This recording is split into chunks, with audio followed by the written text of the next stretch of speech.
11:40 p.m., an online motorcycle taxi driver named Armin had just dropped off his last passenger in Matroman. He was about to go home until a new booking notification appeared, right before he closed his app. Pickup location, a public hospital in the Rawamangoon area. Passenger name, Safira. He accepted without thinking too much. At that time, he just wanted one more trip before calling it a night. When he arrived near the emergency entrance, the hospital was still active. He saw nurses, security staff, and a few patient families. Not crowded, but not empty, Armin waited on his motorcycle until a woman appeared from a side corridor. A loose gray sweater, long black skirt, shoulder-length hair, she walked slowly without looking around, but headed straight towards him. "Are you Armin?" Her voice was soft, slightly raspy. Armin nodded. "Under the name Safira, right?" She didn't answer that question. She only spoke one line quietly. "Take me behind the market, Asar Inyar." Without another word, she got on the back seat. The ride started, but the atmosphere was different. She made no sound at all.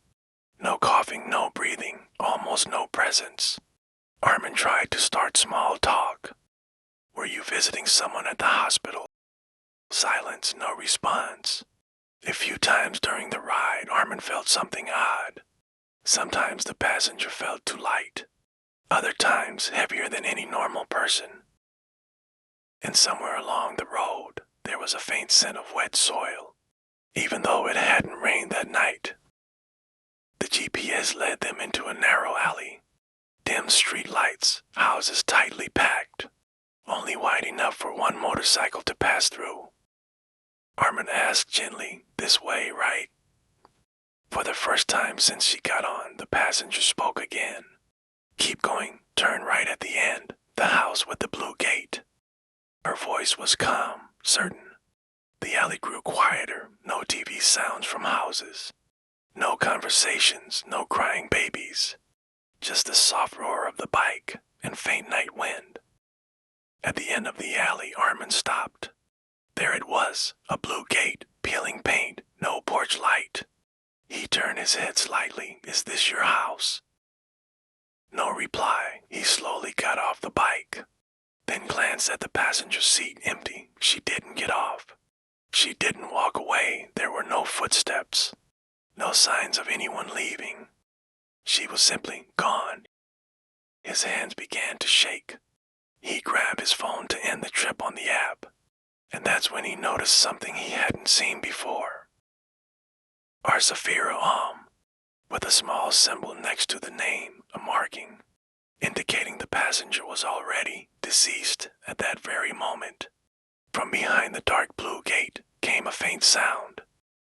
Not a voice, not a scream, more like a long, heavy breath from someone lying down trying to speak. Armin didn't wait another second. He sped out of the alley as fast as he could. The next day, he finally told a friend, another driver, who lived in that area. After hearing the details, the friend went silent for a long time, then asked softly, "Blue Gate, Simpaka 3 Alley?" Armin nodded. His friend exhaled before replying. "That house burned down 2 weeks ago. Only one person lived there, a woman. Her name was Safira. Since that night, Armin never accepts hospital pickup orders.